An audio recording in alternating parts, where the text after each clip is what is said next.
Welcome to yet another video in my planner section series. We have moved to the back book, the second half of my setup, and the section I'm going to talk about in this video is the random scribbles and art journaling section. So this section has a twofold aim. In a first step, it is meant as completely like free real estate for messy note-taking, planning, brainstorming, just anything goes. So if I'm in a meeting and need to jot things down, this is where I do it. If I want to make, like, I don't know, an agenda, if I'm hosting a meeting and I need to sort of gather my thoughts, I put it here. It's not something I will keep afterwards. The point of this section is that it will in time be transformed into art. So it's just for, like, normally you'd maybe write these things on a piece of paper and then throw away. You write messily, you don't try to make it look good. It's not planning per se, it's just ideas.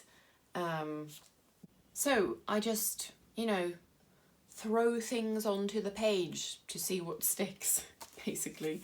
And it's not meant to be pretty, it's not meant to, I'm not going to keep it. It's the kind of thing that you just scribble on a piece of paper until you don't need it anymore and then you throw it away. Only I don't throw it away, and I don't use separate pieces of paper. That's the whole point of this book, that I always have it with me, so I always have somewhere to write those random things and somewhere to sketch and all those other things that I do in this book. The things I always want to have close to hand, I need to gather in this book, and this is no different. So instead of having post-its and just slips of paper, I use a section of my book to scribble randomly. And then let's see if we can find a page where I have moved beyond that. Well, here I have, as you can see, I've used the whole spread, scribbled notes in a course I attended. Either they were temporary notes that I only needed to remember for an hour or something during the course, or I have rewritten them in a more structured form in a computer document or on a project page or something. So these are just scraps that I don't need anymore. So the next step is that I start doodling on top of the writing. And the same rules apply. It doesn't have to be pretty.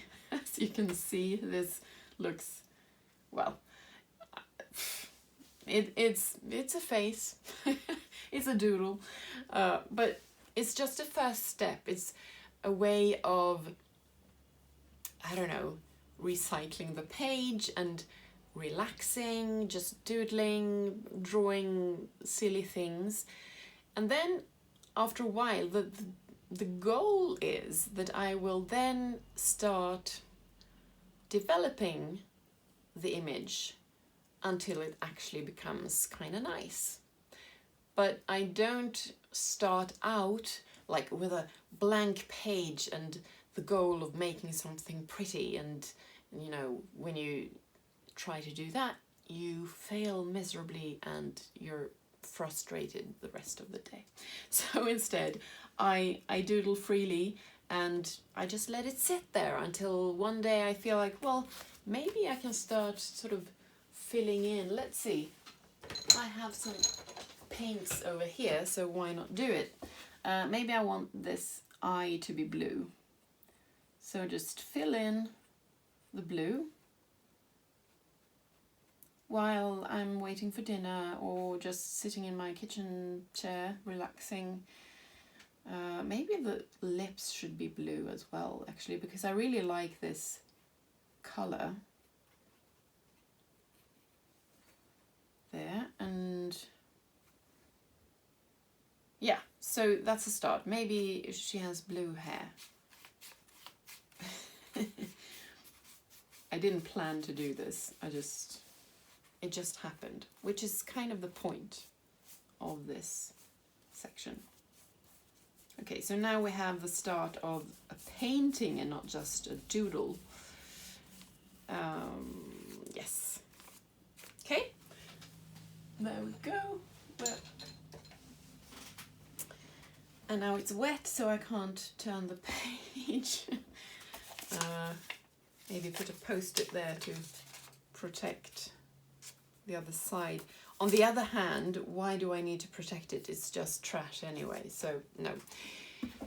But this is what I do. I fill in the gaps. I doodle, I paint over it several times just as a form of relaxation, and then it starts looking like this, where I've sort of made a whole scene.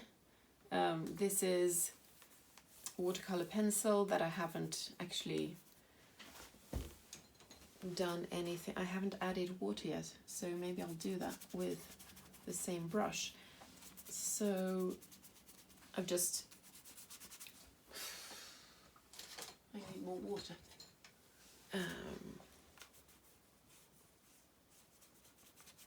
So I've just, what am I trying to say?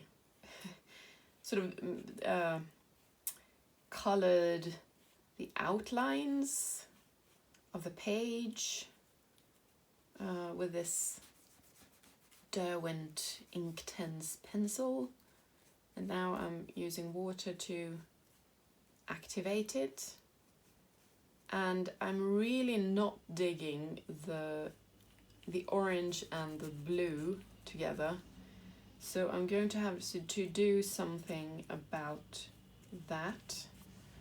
I can't have those colors together, it just looks awful to my eyes. But you know, this is also a form of doodling. I don't have to be very, I don't have to concentrate to do this. I just do it to kill time. There we go. And then I will leave it like this, probably for several weeks, until one day I feel like continuing.